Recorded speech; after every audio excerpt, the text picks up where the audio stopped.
Oke, teman-teman, kembali lagi di konten Ivan Studio Webcam. Di video kali ini aku akan membahas tentang penggunaan kompresor gitu. Langsung aja, tidak usah lama-lama, kita langsung ke projectnya, teman-teman. Yuk. Nah, ini dia. Jadi sesuai judul video kita hari ini gitu kan. Nah, kita akan membahas tentang penggunaan kompresor. Jadi aku akan ngebahas apa sih itu kompresor, dan kemudian bagaimana cara menggunakannya, parameternya apa aja, dan fungsinya itu untuk apa gitu. Nah, di sini aku sudah ada sampel satu project gitu yang sederhana banget gitu, dimana ini ada minus one nya, track minus one nya yang aku garap kemarin gitu. Nah, terus ini ada 4 track vokal gitu. Nah, nanti penggunaan kompresor ini akan aku terapkan di vokalnya maupun di musiknya gitu, secara keseluruhan biar teman-teman bisa tahu seperti apa fungsi dari kompresor. Jadi simak videonya sampai akhir. Oke. Kita mulai dari master vokalnya dulu, teman-teman. Kalau kita mute musiknya, nah ini vokalnya seperti ini.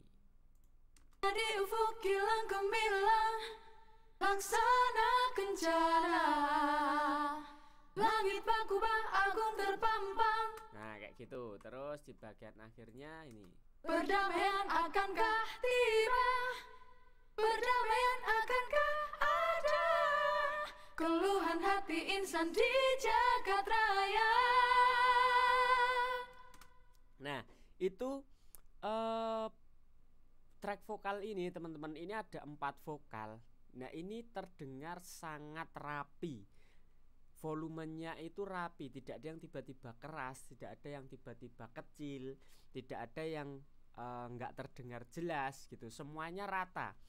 Kalau kita lihat grafiknya di sini itu sebenarnya ada yang kecil, ada yang besar, gitu kan? Ada yang tiba-tiba melonjak tinggi, ada yang tiba-tiba kecil banget grafiknya. Nah, itu karena vokalis itu kan powernya nggak rata terus setiap take. Kemudian posisi micingnya juga beda-beda. Nah, itulah tugas dari kompresor, teman-teman. Jadi fungsi kompresor di sini itu untuk merapikan dinamika dari sebuah audio. Nah, itu jadi fungsi yang pertama sebuah kompresor adalah meratakan atau membuat dinamikanya itu menjadi rapi, tidak terlalu naik turun. Walaupun kita tetap menggunakan dinamika dalam sebuah musik, gitu kan, tidak yang flat datar gitu, nanti malah tidak tidak natural gitu, nggak bagus juga kalau terlalu ekstrim gitu. Nah, maka penggunaan kompresor di sini kita juga harus hati-hati, walaupun untuk merapikan, untuk meratakan, tapi kita juga tidak boleh terlalu over gitu. Nah, di sini langsung aja kita buka, teman-teman, di master vokalnya. Ini langsung aja aku grup dari 4 vokal ini, langsung aku grup jadi satu di sini. Nah, kemudian kompresornya teman-teman boleh memakai kompresor apapun, bebas.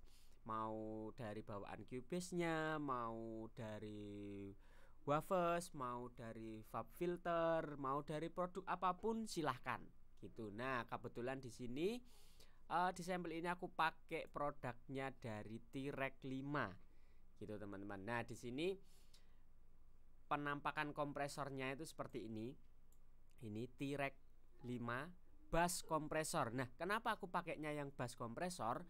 Karena ini tidak hanya satu track, tapi ada 4 track vokal aku jadiin satu. Maka kita memerlukan yang namanya bass kompresor gitu.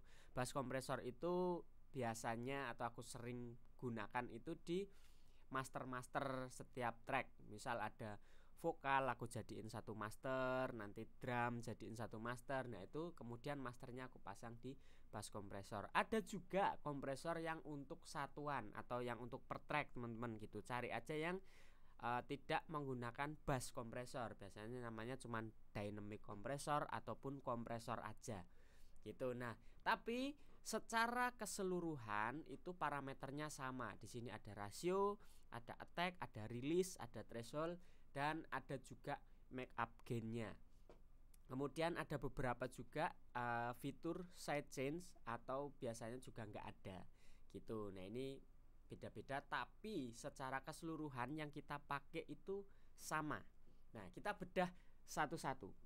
Jadi tadi sudah aku jelaskan, fungsi dari kompresor adalah merapikan dinamika dari sebuah audio. Oke. Nah, parameter yang pertama adalah rasio. Rasio ini adalah perbandingan seberapa kuat kompresor ini akan bekerja. Ya, analoginya gitu aja ya biar teman-teman tahu. Ini ada biasanya itu ada 1:1 atau 1:5, kemudian 2:1, 4:1, 10:1. Kemudian ada lagi yang ekstrim itu bisa 20:1 gitu. Nah, semakin besar maka kompresor itu akan semakin kuat dalam dia mengkompres sebuah audio gitu. Teman-teman bisa lihat grafik di sini ketika aku play musik audionya. Perdamaian akankah tiba? Nah, dia ada di angka 4 dB. Rasionya di 1,5:1. Kalau aku taruh di perbandingan 10:1, perdamaian akankah tiba? nah, dia bekerjanya lebih kecil karena thresholdnya belum kita sesuaikan. Jadi di sini kita angkat, tapi thresholdnya masih kecil. Nah, si parameter di sini dia tidak akan terlalu mengkompres gitu, walaupun sini rasio kompresinya udah gede gitu. Nah, sekarang misalkan aku biasanya untuk data-data kayak gini itu aku pasang di rasio 2:1 atau 4:1, tergantung seberapa besar perbedaan dinamikanya. Kalau misalkan dinamikanya itu terlalu jauh gitu, nah biasanya aku mentok itu pakai di 4:1. Kalau kita pakai 10:1 itu terlalu kekompres, jadi audionya itu kayak sesek gitulah, intinya nggak bagus dinamikanya. Aku kurang suka dengan karakternya gitu. Nah, biasanya mentok aku di 4:1 atau minimal di 2:1. Nah, perdamaian akankah tiba? Perdamaian akankah ada? Nah, gitu. Jadi rasio yang sering aku pakai adalah 2:1 ataupun 4:1. Teman-teman bisa coba itu ataupun kulik sendiri. Rasain setiap rasionya mulai dari yang terkecil sampai yang paling besar, perbedaannya itu kerasa banget untuk di rasio. Kemudian parameter yang kedua, parameter yang kedua itu ada attack. Nah, attack di sini itu memfungsikan sebuah knob di sini memfungsikan seberapa cepat kompresor ini akan bekerja ketika audionya berbunyi, gitu ya. Jadi kita bisa set di sini mulai dari 0,1 milisecond, jadi hitungannya itu milisecond teman-teman, sampai di sini maksimal 30 milisecond. Gitu. Ada juga kalau misalkan kita pakai VST kompresor yang memang digital, itu kita bisa atur sebebas mungkin. Jadi tidak ada angka-angka yang sudah ditentukan seperti ini. Karena ini menggambarkan kompresor analog, makanya ini angkanya sudah paten. Jadi kita tidak bisa merubah. Tapi ada kompresor digital yang memang digital, kita bisa pilih misalkan 2 milisecond atau 2, sekian milisecond atau 50 milisecond. Nah, itu bisa. Nah, di sini sama seperti rasio. Aku jarang menggunakan yang paling tinggi ataupun yang paling rendah gitu. Nah, untuk attack ini biasanya aku pakai di 1 milisecond sampai 10 milisecond maksimal. Jadi seberapa cepat sih kompresor ini akan bekerja atau akan nabrak si audionya ketika audionya berbunyi. Semakin kecil angkanya maka semakin cepat. Ketika audio berbunyi itu langsung dikompres sama kompresor. Tapi semakin angkanya besar maka semakin lambat kompresornya bekerja. Jadi audio bunyi dulu, baru selang waktu berapa nih, misal 10 milisecond, berarti audio berbunyi 10 milisecond kemudian kompresor itu baru akan bekerja. Nah, itu bisa disesuaikan juga sama jenis audio yang kita atur kompresornya. Dia butuh transient atau tidak, dia butuh hentakan di awal atau tidak. Kalau memang ada hentakan-hentakan awal yang itu krusial, nah biasanya aku attack-nya aku buat lambat, jadi tidak langsung ke kompres. Jadi bagian hentakan yang awal itu masih ada transientnya, misalkan kick drum, kemudian ada snare. Nah itu kan memang kita memerlukan sound-sound yang ada ujungnya di pukulan pertama itu ada transientnya, maka kompresornya jangan bekerja terlalu cepat gitu. Nah jadi aku buat agak lambat. Nah untuk vokal ini aku buat sekitar 3 milisecond sampai 10 milisecond, karena dari data audio di sini vokalnya itu tidak yang tiba-tiba vokalnya tiba-tiba teriak, tiba-tiba pelan. Nah kan nggak gitu, tapi masih ada dari kecil ke keras, keras ke kecil, itu masih ada stepnya. Jadi kompresornya attack-nya bisa aku bikin antara 3 sampai 10. Jadi nggak terlalu cepat juga, tapi juga tidak terlalu lama gitu. Perdamaian akankah tiba? Nah, bisa dilihat dari grafik di sebelah kanan ini. Ketika kita buat cepat, paling cepat, maka dia akan cepat juga geraknya. Perdamaian akankah tiba? Nah, ketika kita buat paling lambat, maka dia juga bergeraknya lambat. Perdamaian akankah tiba? Nah, jadi begitu audionya ada titik terkeras, kompresor baru akan membaca, oh segini nih, baru dia kompres. Tapi kalau kita aturnya agak cepat, ketika audio bunyi, kompresornya langsung bekerja. Oh ini udah ada suara nih, nah dia akan mulai langsung mengkompres. Perdamaian akankah tiba? Nah itu untuk attack. Semoga teman-teman paham ya gitu. Nah kemudian parameter yang ketiga adalah release. Nah release ini kebalikan dari attack. Kalau attack tadi seberapa cepat kompresor ini bekerja, mulai bekerja, kalau release adalah seberapa lama kompresor ini bekerja. Oke. Jadi semakin kecil angkanya, maka semakin pendek kompresor ini bekerja.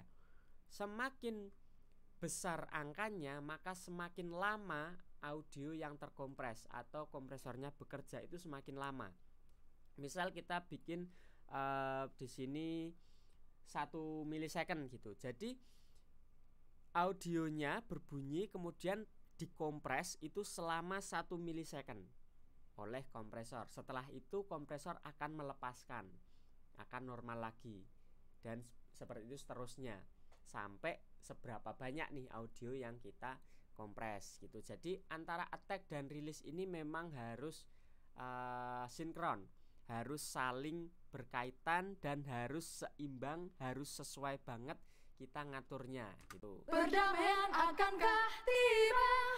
Nah, misal di sini kan kalimatnya itu pendek-pendek, vokalnya itu cepat, tidak yang nada panjang, tidak yang kosakatanya kalimatnya panjang gitu, tidak. Nah itu biasanya aku menggunakan kompresor yang rilisnya agak cepat, jadi dia bekerja langsung hilang, bekerja langsung hilang kayak gitu, tidak tertahan lama, karena kalimat selanjutnya biar ada kompresi baru lagi kayak gitu. Perdamaian akankah tiba?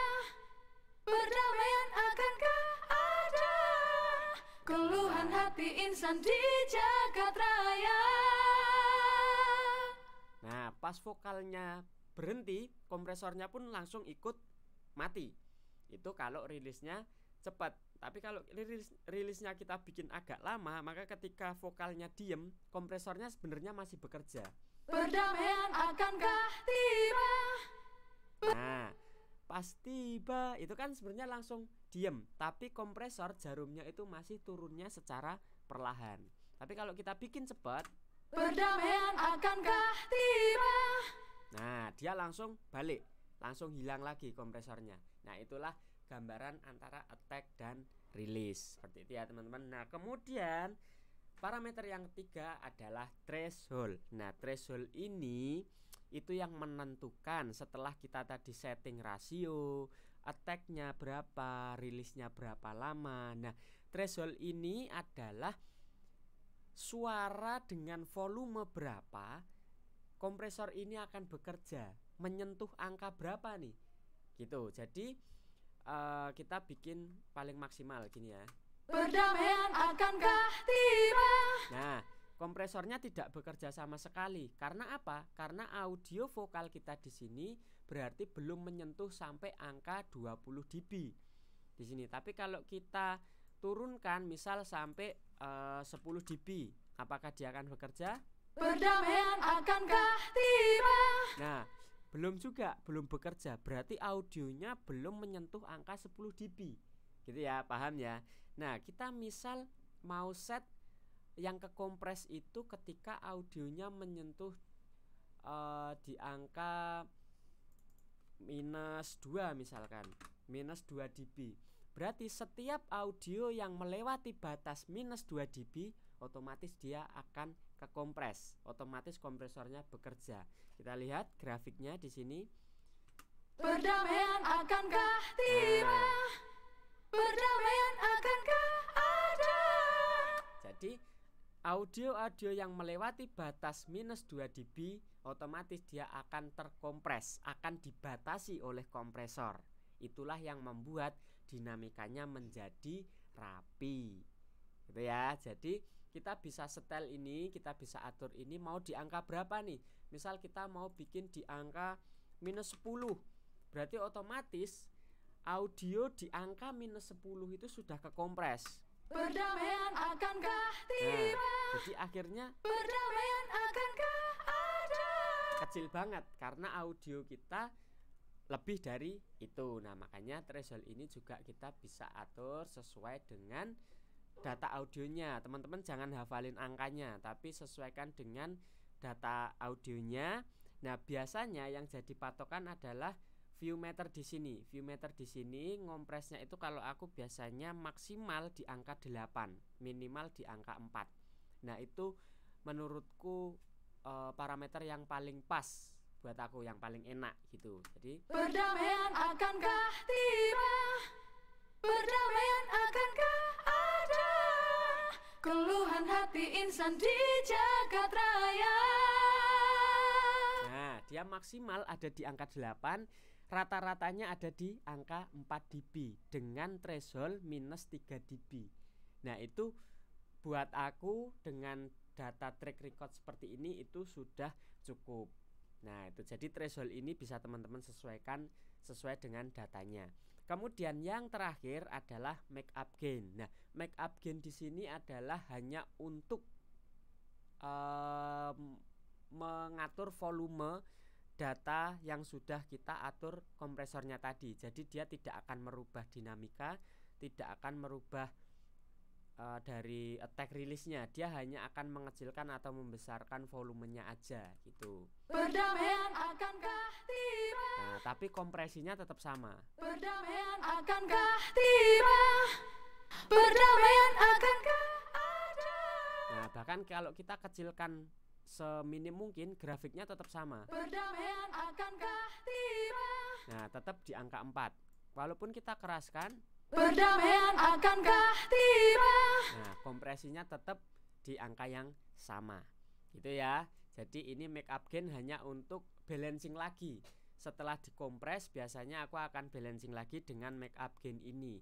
Dimana make up gain ini juga biasanya membawa sebuah karakter dari kompresornya. Biasanya kalau mensimulasikan hardware atau analog, nah make up gainnya ini akan berkarakter seperti analog pada aslinya kayak gitu. Nah, ini keunikan dari make up gain gitu. Perdamaian akankah tiba? Perdamaian. Nah, oke, kita bedain ini bypass, Perdamaian akankah tiba? ini dengan kompresor. Perdamaian akankah tiba? Perdamaian akankah ada? Bypass Keluhan hati insan di jagat raya. on. Pantang menista. Nah, jadi walaupun grafiknya ini naik turun acak-acakan tidak rapi, tapi sound yang kita dengar itu sekarang sudah lebih rapi. Nah, kemudian ada fitur tambahan di mana di sini ada sidechain. Sidechain di sini itu sebenarnya kalau aku jarang banget pakai teman-teman, karena di sini bahkan tidak pernah aku pakai. Sidechain ini untuk menentukan frekuensi berapa kompresor ini bekerja. Udah cuman sesimpel itu aja. Jadi misalkan kita pasang di frekuensi 150 Hz. Jadi kompresi itu hanya akan mengkompres di frekuensi 150 aja. Tapi kalau kita off kan, maka akan mengkompres keseluruhan kompresi dari keseluruhan frekuensi dari 20 Hz sampai 20.000 Hz, semuanya ikut ke kompres gitu. Nah, ini biasanya aku nggak pakai karena untuk per frekuensi nanti aku pakai plugin sendiri lagi gitu. Jadi sidechain ini bisa teman-teman abaikan sementara gitu kan. Kita fokus ke kompresornya dulu gitu. Nah, ini untuk vokalnya teman-teman, kita dengerin lagi. Nah hijau permai menghimbau hamparan surgawi. Oke, nah sekarang kita dengarkan di musiknya teman-teman. Nah, ini sama. Misal kita mau terapkan kompresor yang lain. Oke, aku pakai di sini satu produk kompresor dari SSL. Nah, ini bass kompresor juga. Karena kan ini sudah menjadi satu track gitu kan. Satu track full instrumen. Nah, di sini yang seperti aku tadi bilang, parameternya sama. Ada attack, ada release, ada rasio, ada threshold, ada makeup gainnya. Di sini juga ada sama, ada sidechain, mau di frekuensi berapa dia bekerja. Terus di sini ada tambahan mau berapa persen kompresinya ini bekerja, mau yang kering atau yang polos, maksudnya data aslinya, atau mentok ke kanan itu berarti data yang sudah benar-benar kekompres. Ya cuman itu aja tambahnya. Tapi parameternya ini semua sama. Dan kalau kita atur sama.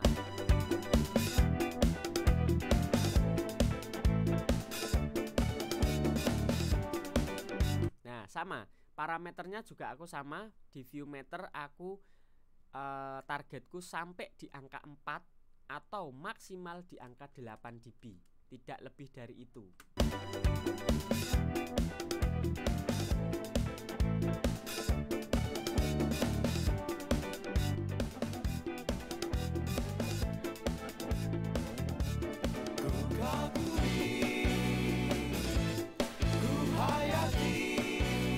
Nah, attack-nya bisa kita bikin kecil aja.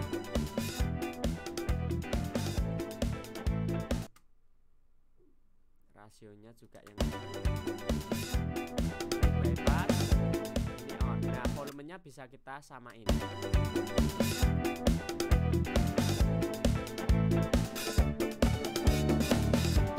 Nah, itu jadi musiknya pun akan jadi lebih balance, lebih rata dinamikanya. Tidak ada yang tiba-tiba keras, tidak ada yang tiba-tiba kecil. Kemudian karakternya juga akan menjadi tambah tebal. Nah, sekarang kita dengarkan keseluruhan.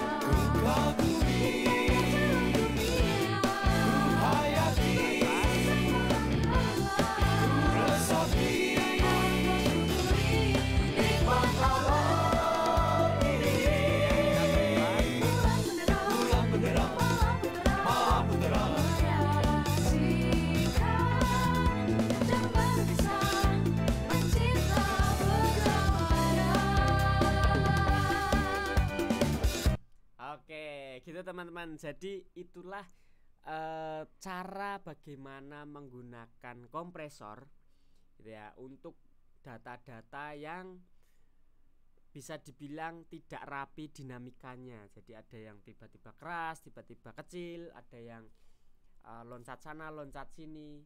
Kompresorlah senjatanya untuk merapikan itu. Jadi ketika teman-teman mendengarkan sebuah musik atau mendengarkan sebuah audio itu terdengar rapi, Misal teman-teman play di mobil atau di HP atau pakai headset itu nyaman karena volumenya tidak berubah-ubah, tidak tiba-tiba kecil, tidak tiba-tiba besar, sakit di telinga gitu. Nah, itu rahasianya hanya ada di kompresor gitu. Jadi settingannya kalau teman-teman tadi mengikuti dengan teliti, masing-masing parameternya tadi diatur sedemikian rupa supaya kompresornya bekerja maksimal tapi tidak over juga, tidak berlebihan. Nah, itu maka akan menghasilkan sebuah musik yang nyaman untuk kita dengar.